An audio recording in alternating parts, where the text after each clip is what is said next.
Nobody. Better Call Saul. I guess is Rick also Vaughn. a CIA agent. Um, Obviously, I'm referring to Bob Odenkirk, who's the lead in this. Directed by Ilya Naishler, Yes. who's a Director of Russian. Hardcore Henry. Yes, a Russian director. He also did a lot of like music videos. I think he also was a musician for. Yes, that's correct. I forgot what the name of the band was. Pretty good name. Hold on, let me see. He did the music for Hardcore Henry a lot. Biting Elbows is the name of it. It was a pretty good band name. It was written by Derek Kolstad, who you would know from the John Wick series. So you kind of I think know what you're going to get with this movie going in. Bob Odenkirk, probably a downtrodden guy who has like a secret past, and there's going to be a lot of action around that. That's pretty much I think what you get with Mhm. this. But the action scenes are really fun, even though it's a little out there at times. Turn your brain off and enjoy the ride is kind of my take with this. How did you feel about it though?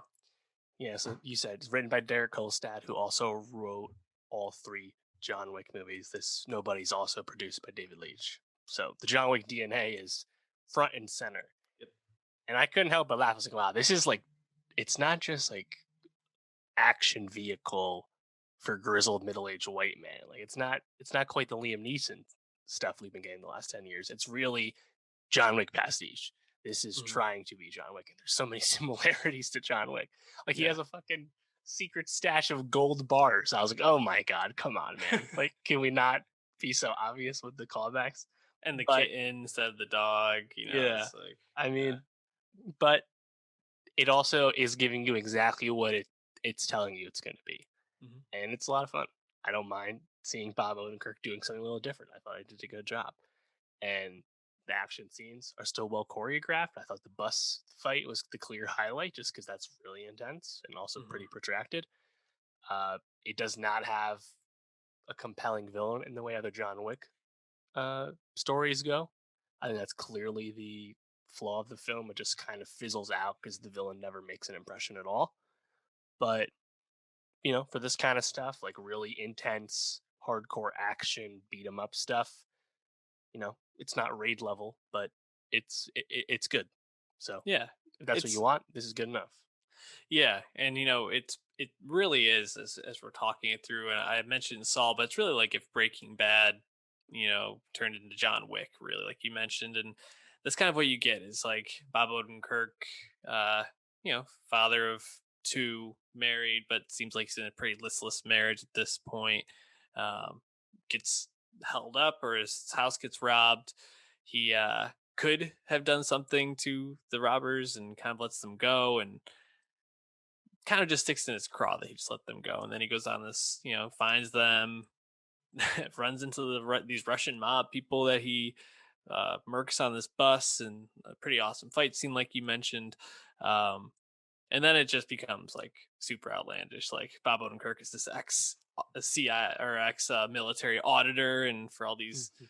three-letter or agencies with the government, making sure that all the people who are supposed to be dead are dead, and all that stuff. I Yeah. was like, Jesus Christ, this is some interesting writing right here.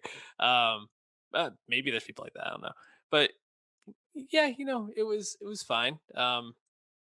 I really liked seeing Christopher Lloyd just being like a badass grandfather. I felt like that Yeah. was pretty fun. That was unexpected. Shout out Yeah, Christopher Lloyd. Happy to see him.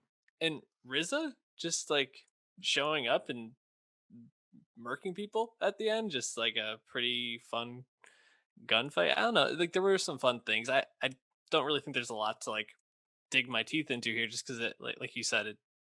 The beats are very familiar. It's just like old white guy, really a badass and kicks ass.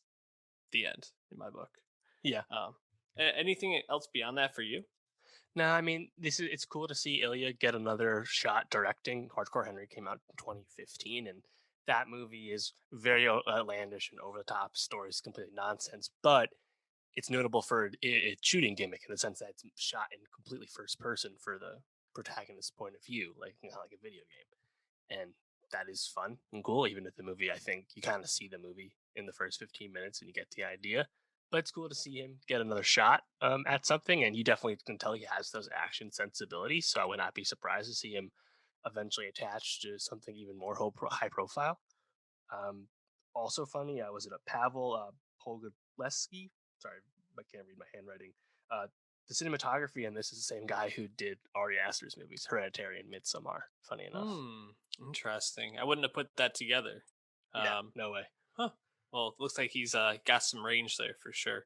Um, yeah, I think it's worth checking out. It's VOD right now or in theaters. So if you're going to the theater, you have like Yeah. your Regal Plus or your AMC stubs. Check it out. But if not, you can probably wait. It's made about 30 million worldwide, so it's actually doing pretty well for, given everything going on. So, yeah, and also it's an action movie. There's only so many action movies, and when you get one that's Mhm. pretty good, you probably should support it.